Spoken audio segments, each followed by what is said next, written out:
نعود ولا تغني عنكم فئتكم شيئا ولو كثرت وأن الله مع المؤمنين صدق اللہ العظیم۔ اے کافرو، اگر تم فتح چاہتے ہو تو وہ فتح تو تمہارے سامنے موجود ہوئی، اور اگر تم اسلام کی مخالفت سے باز آ جاؤ تو تمہارے حق میں بہتر ہے، اور اگر تم پھر اسلام کی مخالفت کرو گے تو ہم بھی مسلمانوں کی مدد کریں گے، اور تمہاری جماعت تمہارے کچھ بھی کام نہ آئے گی، اگرچہ وہ کتنی ہی زیادہ ہو۔ اور یاد رکھو کہ اللہ ایمان والوں کے ساتھ ہے۔ روایت میں ہے کہ مکہ سے روانہ ہوتے وقت مشرکوں نے کعبہ شریف کے پردے پکڑ کر دعا کی تھی کہ پروردگار دونوں جماعتوں میں سے جو جماعت افضل اور اعلیٰ ہو اس کو کامیاب فرما، اور خود ابو جہل نے میدان جنگ میں دعا مانگی تھی کہ خدایا دونوں دینوں میں سے جو دین تجھے پسند ہو اس کے ماننے والوں کی مدد کر اور ان کو کامیابی عطا فرما۔ اس آیت میں مکہ کے مشرکوں کو خطاب کر کے فرمایا کہ تم جس فتح کو چاہتے تھے وہ ظاہر ہو گئی، اور اللہ تعالیٰ نے مسلمانوں کو کامیاب کر کے واضح فرما دیا کہ وہ تم سے افضل ہے، اور ان کا دین یعنی اسلام اللہ تعالیٰ کے نزدیک پسندیدہ دین ہے۔ ان الدین عند اللہ الاسلام۔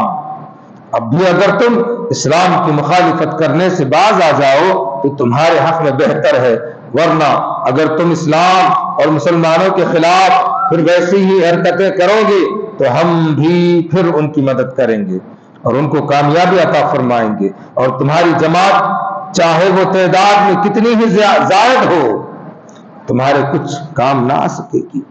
کیوں؟ نہ مسلمانوں کے ساتھ تو اللہ تعالیٰ کی نصرت ہے، جیسا کہ پچھلے آیات بینات میں میدان بدر کے واقعے کے حوالے سے اللہ پاک کا فرمان ہوا تھا کہ فَلَمْ تَقْتُلُوهُمْ وَلَكِنَّ اللَّهَ قَتَلَهُمْ وَمَا رَمَيْتَ إِذْ رَمَيْتَ وَلَكِنَّ اللَّهَ رَمَى۔ تم نے انہیں قتل نہیں کیا بلکہ اللہ نے انہیں قتل کیا، اور جب تم نے پھینکی تو وہ تم نے نہیں پھینکی، ہم نے پھینکی۔ وہ پھینکنے سے مراد مشت خاک ہے، مٹھی بھر کنکر لے کر کے کنکریوں کا پھینکنا ہے، جس کے حوالے سے اللہ پاک نے فرمایا اے محبوب، دیکھنے والی آنکھوں نے دیکھا کہ وہ آپ کنکریاں پھینک رہے ہیں، وہ آپ نہیں بلکہ آپ کا رب پھینک رہا ہے۔ تو اللہ پاک اپنی طرف یہ تمام نسبت کر کے آقا علیہ الصلوۃ والتسلیم کے بلند بالا مقام کا ظاہر فرمایا، اور میدان بدر میں جو مسلمانوں کو کامیابی ملی اس کا تذکرہ فرمایا، اور پھر اس کا تذکرہ فرماتے ہوئے اللہ پاک نے فرمایا ان تستفتحوا فقد جاءکم الفتح۔ اے کافرو، اگر تم فتح چاہتے ہو تو وہ فتح تو تمہارے سامنے موجود ہوئی۔ جیسا کہ آپ نے سماعت کیا کہ جب یہ لوگ جنگ کے ارادے سے نکلے تھے تو کعبہ شریف کا دامن پکڑ کر کے، پردہ پکڑ کر کے، اطراف و اکناف میں جمع ہو کر کے ابو جہل اور اس کے ساتھی، چاہے وہ عتبہ ہو، ولید ہو، وغیرہ وغیرہ، سب مل کر کے، تمام سرداران مل کر کے، جتنے لوگ نکل رہے تھے سب کے سب یہ دعا کیے کہ جو ہے اے رب کعبہ، ہم تیری بارگاہ میں یہ دعا کرتے ہیں کہ جو حق پر ہے ان کو کامیابی دلا، جو دین تیرے نزدیک سچا ہے اس کو کامیابی عطا فرما، یہ دونوں گروہوں میں سے جو گروہ تیرے نزدیک اچھا ہے اس کو کامیاب کر۔ تو اس طرح سے انہوں نے دعا ایسے کی کہ جو ہے حق ہے وہ کامیاب ہو، جو باطل ہے وہ ناکام ہو۔ تو اللہ پاک نے فرمایا ان تستفتحوا فقد جاءکم الفتح۔ تم کیا چاہتے تھے؟ تم چاہتے ہو تو وہ فتح تو تمہارے سامنے موجود ہوئی، جس فتح کو تم نے مانگا تھا کہ جو حق پر ہے انہیں کامیابی عطا فرما، تو تمہاری دعا تو قبول ہوئی۔ وہ قبول ایسے ہوئی کہ تمہارے مخالف میں جو کلمہ پڑھنے والے تھے ہم نے کلمہ پڑھنے والوں کو کامیاب کیا، تو جو کامیاب ہے وہ حق پر ہے، وہ حق پر ہے۔ یہ آیت یہ بتاتی ہے کہ جو کامیاب ہے وہ حق پر ہے۔ تو اللہ تبارک و تعالی تمہاری تعداد تو زیادہ تھی، مگر اللہ نے یہ کم تعداد والوں کو کامیاب کرنا چاہا، اس لیے چاہا کہ یہ حق پر تھے، اس لیے چاہا کہ ان کا دین سچا ہے، اس لیے چاہا کہ یہ اپنی طرف سے نہیں بلکہ میں رب ہو کر کے کل کائنات کا رب العالمین ہو کر کے محمد کو رحمت للعالمین بنا کر تمہارے درمیان بھیجا۔ تو وہ رسول تمہارے درمیان ہے، تم اس کی قدر جانو، اس کو پہچانو۔ اب جب کامیابی ہو گئی ہے، جس کو کامیاب ہونا تھا وہ کامیاب ہو گئے ہیں، تو اب تمہارا اخلاقی فریضہ یہ بنتا ہے کہ تم نے کہا تھا کہ جو سچے ہیں انہیں کامیابی دے، میں نے سچوں کو کامیابی دے دیا ہے، اب تمہارا اخلاقی فریضہ ہے کہ تم سچوں کے ساتھ ہو جاؤ، تم کامیاب ہونے والوں کے ساتھ ہو جاؤ۔ اگر نہیں ہوتے ہو تو تمہارا اپنا معاملہ ہے، تم اس کی سزا بھگتو گے، جو کچھ آئے گا تمہیں دیکھنا پڑے گا۔ تو اس آیت کریمہ کے شان نزول میں بہت سارے آیات بینات کو بیان کیا گیا ہے۔ مختصر میں آپ کے سامنے یہ عرض کر دوں کہ آقا دو جہاں صلی اللہ تعالی علیہ وسلم نے کفار و مشرکین کا سردار، ادھر کے سرداروں کا بھی سردار ابو جہل کے تعلق سے آپ صلی اللہ تعالی علیہ وسلم نے فرمایا کہ ہر نبی کے زمانے میں ایک فرعون ہوا کرتا ہے، ہر نبی کے زمانے میں ایک فرعون ہوا کرتا ہے، اور میرے زمانے میں اللہ تبارک و تعالیٰ نے ابو جہل کو فرعون بنایا، میرے زمانے کا فرعون ابو جہل ہے۔ ہائے ہائے، ابو جہل کا اصل نام کیا ہے؟ ابو جہل کا اصل نام ابو الحکم ہے، حکمت کا باپ، مگر اس کی ہٹ درمی، اس کا اہنکار، اس کا گھمنڈ، اس کا تکبر اور اس کی آقا علیہ الصلوۃ والتسلیم کو اپنے آنکھوں سے دیکھ کر نہ ماننا، آپ کے معجزات کو، آپ کے اخلاق کو، آپ کے اوصاف کو سب کچھ دیکھنا پھر انکار کرنا، یہ ہٹ درمی کی وجہ سے آقا علیہ الصلوۃ والتسلیم نے دیکھا ایک مرتبہ آپ کی زبان سے نکل گیا کہ یہ تو جو ہے ابو الحکم نے ابو جہل ہے۔ جب سے آپ نے اس کا نام ابو جہل رکھا، آج دنیا اس کو ابو جہل کے نام سے جانتی، اصل نام بھول گئی۔ میرے آقا کی یہ شان تھی کہ آپ جس کو جو فرما دیتے وہ ہو جاتا۔ حضرت ابو ہریرہ، ان کا نام ابو ہریرہ نہیں، اصل نام تو دوسرا ہے، مگر آپ نے کہا کہ ہریرہ تو نام مشہور ہو گیا، آپ نے جس کو جو نام دے دیا وہ نام مشہور ہو جاتا۔ تو ایسے ہی اس کو کہا کہ یہ تو جہالت کا باپ ہے، آج دنیا اس کو ابو جہل کے نام سے پکارتی ہے۔ کسی کی بھی جہالت دیکھتی ہے، کسی کا بھی اندھکار دیکھتے ہیں تو لوگ کہتے ہیں کہ ارے یہ تو ابو جہل ہے۔ ابو جہل کو بھولے نہیں لوگ، آج بھی زمانے میں ابو جہل مل جائیں گے۔ تو آپ نے فرمایا کہ میرے زمانے کا جو فرعون ہے وہ ابو جہل ہے۔ اتنی جہالت، اتنا سخت دشمن، کئی مرتبہ آپ صلی اللہ تعالی علیہ وسلم کو شہید کرنے کی کوشش کیا، کئی مرتبہ آپ صلی اللہ تعالی علیہ وسلم کو اذیت دی، نہ جانے کیسے کیسے الفاظ کیے، شان میں گستاخی کی، بہت کچھ کیا تھا۔ تو اسی آیت کریمہ میں وہ واقعہ بھی آتا ہے جس کو حضرت عبد الرحمن بن عوف رضی اللہ تعالیٰ عنہ بیان کرتے ہیں۔ حضرت عبد الرحمن بن عوف رضی اللہ تعالیٰ عنہ بیان کرتے ہیں کہ میدان بدر کا نقشہ سجا ہوا ہے، ادھر کفار و مشرکین سارے دشمنان خدا اور رسول وہاں سامنے ہیں، ہم یہاں پر صف بنا کر کے کھڑے ہیں۔ تو صف بنا کر کے جب کھڑے ہیں تو میں بھی درمیان میں کھڑا ہوں، میری عمر زیادہ تھی، مگر میں نے دیکھا میرے آزو بازو دیکھا، لیفٹ اینڈ رائٹ، جب میں نے دیکھا دائیں بائیں تو میرے بازو دو انصار کے بہت ہی پیارے بڑے خوبصورت نوجوان تھے۔ وہ دونوں نوجوانوں کو دیکھ کر کے میرے دل میں خیال آیا کاش کہ میں بھی جوان ہوتا۔ پھر دل میں خیال آیا کہ یا اللہ مجھے ان نوجوانوں جیسی طاقت دے تاکہ میں بھی مقابلہ کروں۔ مجھے ان کی جوانی دیکھ کر کے بڑی خوشی ہو رہی تھی۔ وہ دونوں نوجوانوں میں سے ایک نے میرے قریب آ کر کے کہا کہ چچا جان آپ ابو جہل کو پہچانتے ہیں؟ آپ ابو جہل کو پہچانتے ہیں؟ تو انہوں نے پوچھا کہ بھئی ابو جہل کیوں تم نہیں پہچانتے ہو؟ ہاں ہم نہیں پہچانتے ہیں، تم پہچانتے ہو؟ کہا کہ ہاں میں پہچانتا ہوں، مگر ابو جہل کا کیا کرو گے؟ وہ تو سارے لوگوں کا ٹیم لیڈر ہے، وہ تو کمانڈر بنا ہوا ہے، یہ جنگ کا جو ہے پورا سوتردھار وہ ہے، جتنے ایسے پاتردھاری ہے وہ تو سوتردھار ہے، اس کا لے کر کے کیا کرو گے؟ اس تک پہنچنا مشکل ہے۔ بولے کہ جو وہ کچھ بھی رہنے دے، آپ پہچانتے کیا؟ حضرت عبد الرحمن بولے کہ ہاں میں پہچانتا ہوں. تو جو بازو والا تھا اس نے اس کو اشارہ کیا کہ بس اب خاموش ہو جائے. وہ خاموش ہو گیا. خاموش ہونے کے بعد تھوڑی دیر تک ادھر ادھر کی باتوں میں لگائے ہیں. اس کے بعد ادھر والا پوچھتا اتنے لوگوں میں کون ہے ابو جہل ذرا بتاؤ. ارے میاں انہیں پوچھے نا آدمی، ہاں ان کو بولے آپ میں پہچان تو مل گئی. اب اتنے لوگ ہیں نا اس میں کون ہے بتاؤ ذرا، پہچانتے کیا آپ دیکھیں. تو حضرت عبد الرحمن بن عوف رضی اللہ تعالیٰ عنہ فرماتے ہیں کہ میں نے نظر دوڑائی تو دیکھا ان میں ابو جہل تھا. تو میں نے کہا کہ بیٹا دیکھو وہ ابو جہل ہے، وہ ابو جہل ہے، یہ پوروں کا سردار ہے. وہ جو شاندار طریقے سے سینہ اکڑا کر کے گردن اکڑا کر کے جو چل رہا ہے، یہ اکڑو قسم کا آدمی وہی ابو جہل ہے. تو جیسے ہی یہ نشان بتا کر کے اس طرف بول رہے ہیں، بتا کر کے ادھر پلٹ کر کے دیکھے تو دونوں بچے غائب، دونوں نوجوان غائب. دیکھتے ہی دیکھتے غائب. کہاں چلے گئے؟ کہیں گئے نہیں، بلکہ جیسے ہی نشان بتایا دونوں اس کے پاس پہنچ گئے. دونوں پہنچ گئے. پہنچ کر کے جو شروع میدان جنگ میں کارزار شروع، ادھر سے تلوار ادھر سے ہتھیار، دونوں کے درمیان میں جو ہے یہ تینوں مل کر کے دو نوجوان بچے، بڑی مشکل سے ان کی عمر 14-15 سال کی بتائی جاتی ہے، یعنی کہ ابھی بالغ میں نہیں ہوئے، ابھی اتنے چھوٹے بھی نہیں ہیں. اب کہا جائے تو جو یہ کہا جائے گا کہ جو سنے بلوغ کو پہنچنے والے، قریب البلوغ، ابھی جوان بھی نہیں ہوئے، مگر ان کا جوش کو دیکھو. اچھا ایک بات اور رہ گئی.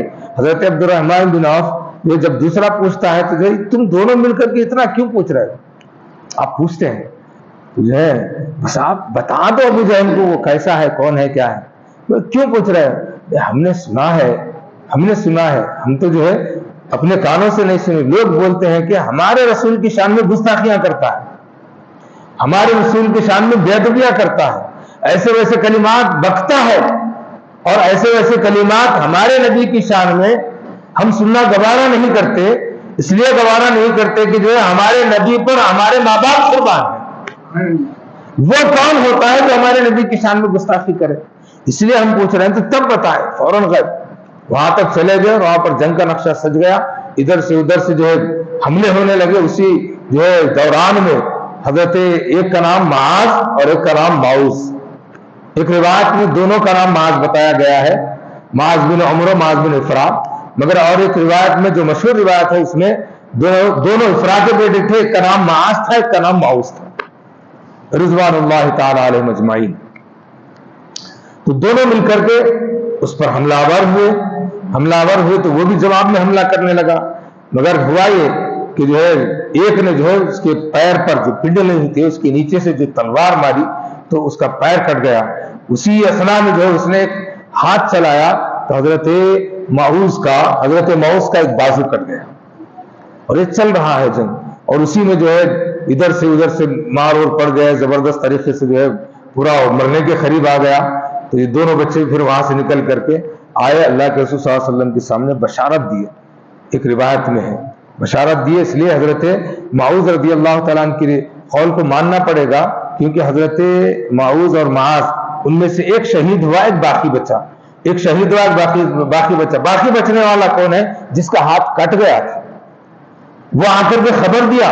اور کیسے ہاتھ کٹ گیا سے مراد ایسے ویسے نہیں کٹا تھا، بلکہ بازو کٹ گیا، کٹ کر کے لٹکنے لگا. خود حضرت معوذ کا کہنا ہے کہ میں جنگ میں جو ہے لڑتا رہا، میرے ہاتھ جو ہے آڑے کٹ کے لٹک رہا ہے تو آڑے آتا تھا تو میں کبھی ادھر کبھی اٹھا کر کے گلے میں ڈال لیا اور لڑتا رہا. مجھے جب جو ہے بے چینی زیادہ ہونے لگی، ہاتھ کا درد زیادہ ہونے لگا تو میں نے پیر کے نیچے ہاتھ کو رکھا اور جھٹکا دیا تو ہاتھ جسم سے الگ ہو گیا. کیا عشق ہے! جسم سے الگ ہو گیا. وہ الگ ہوئے سے ہاتھ کو کیا کیا؟ میں بارگاہ رسالت میں لے کر کے آیا. آ کر کے کہا کہ یا رسول اللہ، میرا بھائی شہید ہوا ہے اور ہم نے مل کر کے ابو جہل کا قتل کیا ہے، نار جہنم رسید کر دیا ہے. یہ میرا ہاتھ ہے جو اس کے وار سے جو ہے الگ ہو گیا تھا، پریشان کر رہا تھا کہ میں آپ کو اور آپ کے رب کو راضی کرنے کے لیے لڑ رہا ہوں. یہ ہاتھ پریشان کر رہا تھا. مجھے آپ کی محبت میں کسی چیز کا پریشان کرنا پسند نہ آیا تو میں نے اس کو اکھاڑ دیا۔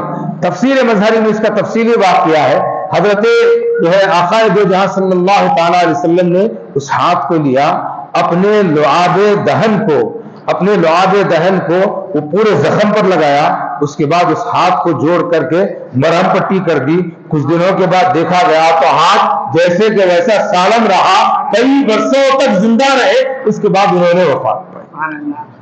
یہ آقا علیہ الصلوۃ والتسلیم کے لعاب دہن کی فضیلت ہے، جو شفا سے افضل شفا ہے، جس کو مل گئی وہی جانے۔ کئی واقعات ملتے ہیں، آنکھ کے نکل جانے پر، پہلے کے لوگ جو آنکھ کے نکل جانے، برگاہ رسالت میں آنکھ لے کر کے رکھے اور لعاب لگائے، شفا مل گئی۔ آنکھ کا درد ہے، شفا لعاب دہن، ہاتھ کٹ گیا، شفا لعاب دہن، زخم ہو گیا، شفا لعاب دہن۔ وہ کیا تھا خدا جانے، کہ خدا کے رسول کی زبان میں، خدا کے رسول کے منہ میں وہ برکت تھی کہ اگر کسی بیمار پر تھوک لگا دیتے تو اس کو آرام مل جاتا، شفا مل جاتا، شفا مل۔ یہی تو تھی دیوانگی صحابہ کی، کہ ایسا ہم نے دیکھا نہیں کسی کو، مگر قسم خدا کی صحابہ تو کیا کیا دیکھے، کہ آنکھوں کو لگتا ہوا دیکھے، ہاتھوں کا جڑتا ہوا دیکھے، مردوں کو زندہ ہوتا ہوا دیکھے، نہ جانے کیا کیا اپنے آنکھوں سے دیکھے، کہ خشک کنواں ہے، آقا اشارہ کرتے ہیں تو کنویں میں پانی بھر کر کے آ رہا ہے، کبھی پیاسے ہیں تو پانی نہیں ہے، ہاتھوں کو رکھ رہے ہیں تو پیالے بھر جا رہے ہیں، یہ سب کچھ دیکھا، چاند کو ٹکڑے ہوتے ہوئے دیکھا، سورج کو پلٹاتے ہوئے دیکھا۔ قسم خدا کی کسی صحابی نے یہ نہیں کہا کہ محمد ارے تم تو خدا ہو، بھگوان ہو، تم پرماتما ہو، کسی نے نہیں کہا، سب نے کہا تو محمد رسول اللہ کہا، سب نے کہا تو محمد رسول اللہ کہا کہ اے محمد تم کو جس رب نے بھیجا ہے وہ رب کا کرم ہے کہ اس نے ہم کو آپ کے زمانے میں بھیجا ہے۔ ہائے ہائے کیا ماننے والے تھے، کیسے ماننے کا طریقہ تھا، کیا کیا دیکھے آنکھوں کے سامنے، آج کچھ دیکھے نہیں، ہرے نیلے کالے پیلے دو کپڑے ڈال لیتی جو جگت گرو ہو جاتے، رنگ برنگے کپڑے پہن لیے بڑے بابا ہو جاتے۔ رنگوں کی دنیا میں بے رنگ ہوتی جا رہی ہے حقیقت، بے رنگ ہوتی جا رہی ہے حقیقت۔ ارے جن کو دھونے کا طریقہ نہیں معلوم ہے وہ کہاں کے ہوں گے، جو اپنا کچھ نہیں کرتے وہ دوسروں کا کیا کریں گے، وہ دوسروں کا کیا کریں گے۔ خود کتنوں کو دکھائیں کہ جو ہے ہر سال میں 2 سال میں 10 سال میں کتنے نہ جانے جیلوں میں سڑ رہے ہیں، اور کئی ایک جو جرائم کر کے اس ملک سے بھگوڑے ہو گئے، اور یہ بھی جو ہے اٹکیں گے ایک نہ ایک دن، ننگے ہوں گے۔ حق ہمیشہ بلند رہا ہے، بلند رہے گا، ناحق باطل چاہے جتنا بھی اپنا رنگ چھوڑے مگر وہ رنگ پھیکا ہوتا ہے، اس لیے پھیکا ہوتا ہے صبغۃ اللہ احسن صبغہ، جس کو اللہ کا رنگ چڑھتا ہے وہ سب سے گہرا رنگ ہے، وہ کبھی پھیکا نہیں پڑتا۔ دنیا کے رنگ تو سورج کی روشنی کی طرح ہے، چڑھتے سورج کے ساتھ چڑھتا ہے، اترتے سورج کے ساتھ اتر جاتا ہے۔ تو اب کامیابی اور کامرانی، تو میں عرض کر رہا تھا کہ جو حضرت عبد الرحمن بن عوف نے وہ سارا واقعہ بیان کیا۔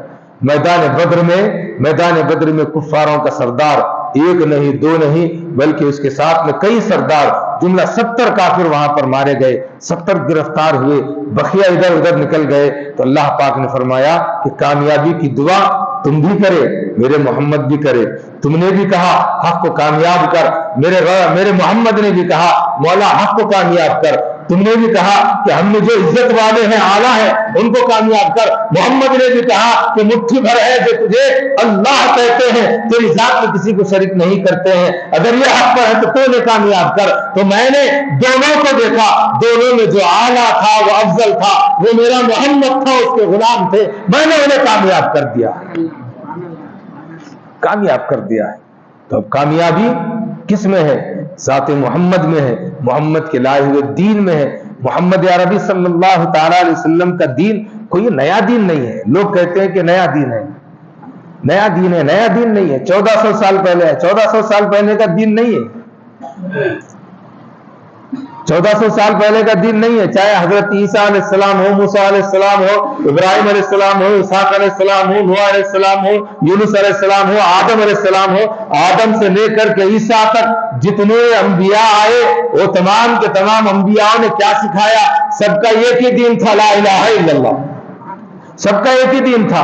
چاہے آپ اپنے اپنی زبانوں میں کچھ بھی کہے ہو, اللہ کے سوا کوئی معبود نہیں یہ کہا ہو, اللہ ہم نے گھر پہ پڑھتے یار و آیات در اللہ آپ نے یہ کہا ہو, یا پھر آپ نے یہ کہا ہو لا الہ ارنی پاپم ان اللہ پرم پدم, آپ کچھ بھی کہے ہو, آپ کچھ بھی کہے ہو, مگر کہنا تو وہی ہے اللہ کے سوا کوئی معبود نہیں, کوئی معبود نہیں. لا الہ ارنی پاپم ان اللہ پرم پدم. شک ہوتا اکثر لوگوں کو میری باتوں سے ڈاؤٹ پیدا ہو جاتا, پوچھ لو بھائی جا کے بمبنوں سے پوچھو بولتے کیا نہیں. مانا کیا ہے اس کا؟ اللہ کے سوا کوئی معبود نہیں, وہ ایک ہے, خالق ہے, مالک ہے, وہی پرستش کے لائق ہے, پوجا کے لائق ہے. تمام نبیوں کا ایک ہی کلمہ رہا, کسی نبی کا کلمہ الگ نہیں رہا. ہر نبی نے اللہ کے بندوں کو اللہ سے ملانے کے لیے یہ کلمہ پڑھایا, اور پھر اپنی نبوت کا اعلان جب کیا ہے تو کسی نے کہا صفی اللہ, کسی نے کہا نجی اللہ, کسی نے کہا کلیم اللہ, کسی نے کہا خلیل اللہ, کسی نے کہا روح اللہ. تو ہمارے نبی نے کہا کہ میرے کلمہ پڑھنے والے پڑھیں گے کیا پڑھیں گے؟ لا الہ الا اللہ محمد رسول اللہ صلی اللہ علیہ وسلم. بس اتنا ہے کہ لا الہ الا اللہ کی گواہی. لا الہ الا اللہ کیا ہے؟ دعویٰ ہے, دعویٰ ہے, میرے طرف سے دعوے ہیں, میں جو ٹھوکتا ہوں کورٹ میں, تو اس کی دلیل کیا ہونا چاہیے؟ اب بولے کہ لا الہ الا اللہ, اللہ کے سوا کوئی معبود نہیں, بول دیا. کون بولے؟ بہت سارے رہتے نا حجت الکھیکڑی, کون بولے؟ کیسا اللہ ایک ہے؟ آج کل تو جو ہے بہت سارے پیدا ہو گئے, اللہ مرد ہے کیا عورت ہے؟ عجیب بات ہے, جو کریٹر ہے تم اس کا پتہ لگانے نکلے ہو, اس میں مرد اور عورت کی تلاش کر رہے ہو. مرد اور عورت ہوتا تو مرد بھی مرتا ہے, عورت بھی مرتی ہے, اور جو مرتا ہے وہ خدا نہیں ہوتا, خدا نہیں ہوتا. خدا کی ذات وہ ہے. اپنے عقیدوں کو صاف کر لو, اپنی آستھا کو شدھ کر لو کہ پیدا کرنے والا خالق مالک پرماتما وہ ہے, وہ مرد اور عورت پن سے پاک ہے, وہ ہمیشہ سے ہے, وہ ہمیشہ رہے گا. اس کے لیے نہ موت ہے, نہ مرتیو ہے, نہ کچھ ہے, نہ کیا ہے, وہ ہمیشہ سے ہمیشہ رہے گا. تو وہ خدا ہے, اس کو تم کیا بولتے ہو؟ وہ تو ایسا ہے کہ وہ سب کا پیدا کرنے والا ہے, وہ موت سے پاک ہے.